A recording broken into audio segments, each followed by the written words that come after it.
गंगा नदी की धारा जिसके समक्ष विद्यमान है यह ललिता घाट। मत्स्य पुराण में तीर्थों की चर्चा के अवसर पर ललिता तीर्थ का वर्णन हमें प्राप्त होता है। साथ ही साथ स्कंद पुराण के काशी खंड में भी जहां नव दुर्गा घाटों का वर्णन होता है वहां भी ललिता घाट का नाम अंकित है। ततो ललिता तीर्थं गंगा केशव सन्निधौ तत्रास्ति ललिता देवी क्षेत्ररक्षाकरी परा साच पूजा प्रयत्नेन सर्वसम्पत् समृद्धये ललिता पूजकानां च जातु विघ्नो न जायते।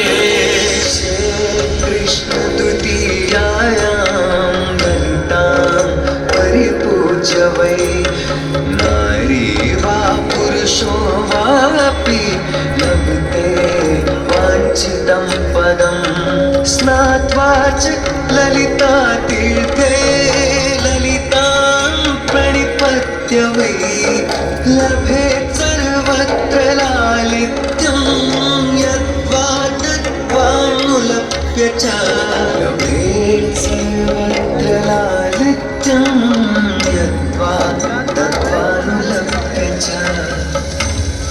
गंगा नदी के तट पर स्थित है ललिता तीर्थ, जहां क्षेत्र रक्षा करने वाली दुर्गा रूपी ललिता गौरी का निवास है, जिनकी सभी श्रद्धालु सर्व प्रकार संपत्ति लाभार्थ पूजा अर्चना करते हैं। इस घाट की सबसे विशेष बात यह है कि यहाँ शिव के साथ शक्ति के दर्शन भी श्रद्धालुओं को मिलते हैं। घाट के ऊपर गली में मां दुर्गा को समर्पित देवी ललिता का मंदिर विद्यमान है। साथ ही साथ यहाँ काष्ठ एवं ईंट से बना राज राजेश्वर मंदिर भी स्थापित है। भगवान शिव को समर्पित काशी में यह मंदिर नेपाल के पशुपति मंदिर का प्रतीक रूप है। वर्तमान में सुशोभित यह ललिता घाट पूर्व में 3 भागों में विभक्त था। दक्षिण दिशा की ओर से चले तो नेपाली घाट, ललिता घाट एवं राज राजेश्वरी घाट। इनका उल्लेख सन 1930 में मोती चंद्र जी ने किया था, जहां नेपाली घाट एवं ललिता घाट के पक्के निर्माण का श्रेय नेपाल के महाराजा बहादुर शाह को जाता है, तो वहीं राज राजेश्वरी घाट के निर्माण का श्रेय सिद्ध गिरि जी को जाता है। कालांतर में नेपाली एवं राज राजेश्वरी घाट ललिता घाट में ही समाहित हो गए। ऐसी मान्यता है कि अश्विन मास की कृष्णा तृतीया के दिन ललिता तीर्थ में स्नान कर देवी के दर्शन करने से श्रद्धालुओं की सभी मनोकामनाएं पूर्ण होती हैं।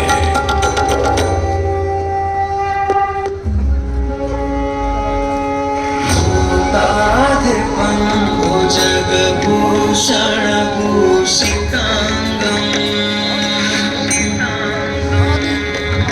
व्याघ्राजिनांबरधरं जटिलं त्रिनेत्रं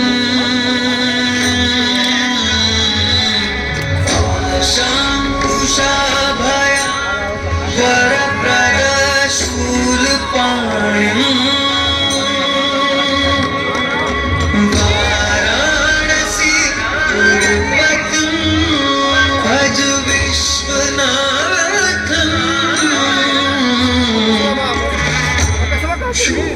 सभी जीवों के स्वामी है, जो सर्वों को आभूषण के रूप में धारण करते हैं, जो बाघ की खाल को सुशोभित करते हैं, सूर्य, चंद्रमा और अग्नि उनके 3 नेत्र हैं तथा वो जटाधारी है। पाश, अंकुश और त्रिशूलधारी है। वे अपने सभी भक्तों को आशीर्वाद देकर उन्हें भय से सुरक्षा प्रदान करते हैं। ब्रह्मांड के स्वामी एवं वाराणसी के भगवान श्री विश्वनाथ की हम वंदना करते हैं। मैं आदि नगरी काशी हूं, वही काशी जो स्वयं भगवान शिव के त्रिशूल पर विद्यमान है। सृष्टि के प्रारंभ में महादेव ने जब पृथ्वी पर अपनी दृष्टि डाली तो उन्हें एक भाग चमकता हुआ प्रतीत हुआ। उसी भाग को भगवान शिव ने काशी का नाम दिया। कालांतर में गंगा नदी के तट पर बसी इस काशी नगरी में समय समय पर अनेकों घाट विकसित हुए, जहां श्रद्धालु आकर पूजा अर्चना एवं स्नान किया करते थे। माना तो यह भी जाता है कि यह नगरी एक बहुत सुंदर वन से ढकी हुई थी, जहां पीपल, आम, बरगद, शीशम आदि के वृक्ष हुआ करते थे, जिनकी छाया में बैठ ऋषि मुनि, साधु संत आनंद से तपस्या किया करते थे। इसलिए इस जगह का उल्लेख आनंद वन के नाम से भी किया गया है। जितनी पुरानी काशी नगरी है, उतना ही पुराना यहाँ का काशी विश्वनाथ मंदिर भी है। भगवान शिव को विश्वेश्वर, विश्वनाथ आदि नामों से भी संबोधित किया जाता है, जिनका अर्थ है संपूर्ण विश्व के स्वामी। किंवदंतियों की माने तो सृष्टि के आदि में जब भगवान शिव एवं मां पार्वती पृथ्वी का भ्रमण कर रहे थे, उन्हें यह स्थान बहुत प्रिय लगा। तब मां पार्वती को यहाँ कुछ समय रुकने की इच्छा हुई, तो भगवान शिव अपने लिंग रूप में यहीं स्थापित हो गए। तभी से 12 ज्योतिर्लिंगों में इस मंदिर को विश्वेश्वर मंदिर के नाम से भी जाना जाने लगा, जहां भगवान शिव और माता पार्वती सदैव वास करते हैं। सदियों से इस पवित्र नगरी ने अनेक ऋषि मुनियों, तपस्वियों, धर्म गुरुओं आदि को अपनी ओर आकर्षित किया है। आदि शंकराचार्य एवं मंडन मिश्र ने इसी मंदिर के प्रांगण में बहुत समय व्यतीत किया। समय बदला, दौर बदला। भारत के स्वर्णिम काल पर विदेशी आक्रांताओं की नजर पड़ी, जिसे वे लूटने एवं सनातन संस्कृति को नष्ट करने के उद्देश्य से यहां आए। जब प्रथम बार गौरी ने आक्रमण किया, तब पृथ्वीराज चौहान ने उसे बुरी तरह पराजित किया था।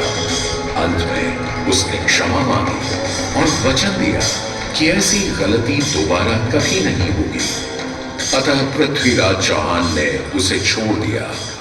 संभवतः यह एक दुर्भाग्यपूर्ण निर्णय था, क्योंकि अंततः गौरी ने पृथ्वीराज चौहान को धोखे से हराया। तत्पश्चात उनके साथ बहुत बुरा व्यवहार किया तथा उनकी दोनों आंखें भी निकाल दी। पृथ्वीराज की मृत्यु के उपरांत हिंदुओं का मनोबल कमजोर पड़ गया, जिसके परिणाम स्वरूप आतताइयों ने अन्य मंदिरों के साथ साथ विश्वनाथ मंदिर को भी क्षति पहुंचाई। यह ऐसा काला दौर था जिसके स्मरण करने मात्र से आंखें नम पड़ जाती हैं। परंतु समय सदा एक सा नहीं रहता और दुख के ये बादल भी सुख में बदलने वाले थे। एक धार्मिक सम्मेलन में राजा टोडरमल की भेंट नारायण भट्ट से हुई। नारायण भट्ट एक बहुत धनी व्यक्ति थे। दोनों ही धार्मिक इंसान थे और नित्य प्रति भगवान की पूजा अर्चना करना अपना परम कर्तव्य समझते थे। दोनों ने काशी विश्वनाथ के इस पावन मंदिर का जीर्णोद्धार करवाया और वीरान पड़े खंडहरों में एक नई जान डाल दी। 16वीं सदी में संत तुलसीदास ने यहाँ रामचरितमानस की चौपाइयों को पढ़ा था तथा संत एकनाथ ने भी यहीं पर वारकरी संप्रदाय का महान ग्रंथ श्री एकनाथी भागवत लिखकर पूरा किया था। लगभग 7वीं शताब्दी के मध्य में मराठा शासक मल्हार राव होलकर ने काशी विश्वनाथ मंदिर के पुनर्निर्माण की योजना बनाई। ये कार्य वे तो नहीं कर पाए, परंतु उनकी पुत्र वधू अहिल्याबाई होलकर जी ने इसे सन 1776 से 1778 के बीच पूरा किया। वर्तमान काशी विश्वनाथ मंदिर निर्माण का श्रेय अहिल्याबाई होलकर जी को ही जाता है। इनके अलावा महाराजा रणजीत सिंह ने 1000 किलो शुद्ध सोने से निर्मित छत्र को इस मंदिर पर लगवाया। जहां ग्वालियर की महारानी बैजाबाई ने ज्ञानवापी का मंडप बनवाया, तो वहीं नेपाल के महाराजा ने यहां नंदी की प्रतिमा स्थापित करवाई। सनातन संस्कृति को सुरक्षित रखने के लिए जिससे जो बन सका उसने वैसा किया और वर्तमान में भी यह क्रम देखने को मिल रहा है। सन 2022 में भारत के प्रधानमंत्री नरेंद्र मोदी ने काशी विश्वनाथ मंदिर का जीर्णोद्धार एवं सौंदर्यीकरण करवा इसके स्वर्णिम काल को फिर से एक बार जीवंत करने का प्रयास किया।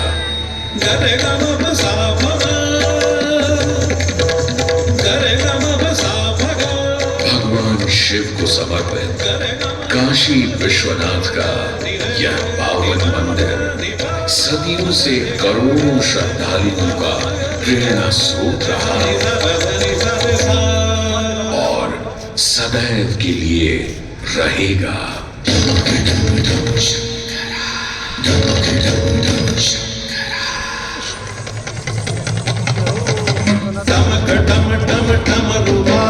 भोलेनाथ महेश्वरा टमक टम टम टम रुबाले भोलेनाथ महेश्वरा त्रिकुटी धनुष कमान साधे त्रिनेत्र बाण को शंकरा त्रिकुटी धनुष कमान साधे त्रिनेत्र बाण को शंकरा हे शंकरा हे शंकरा हे शंकरा वाराणसी के हो बसैया हो पिता गजराज के वाराणसी के हो बसैया हो पिता गजराज के सजे माँ पार्वती के मांग में सिंदूर से सजे माँ पार्वती के मांग में सिंदूर से हे शंकरा हे शंकरा छटा की चुनरी लपेटे गंगा के समय वासते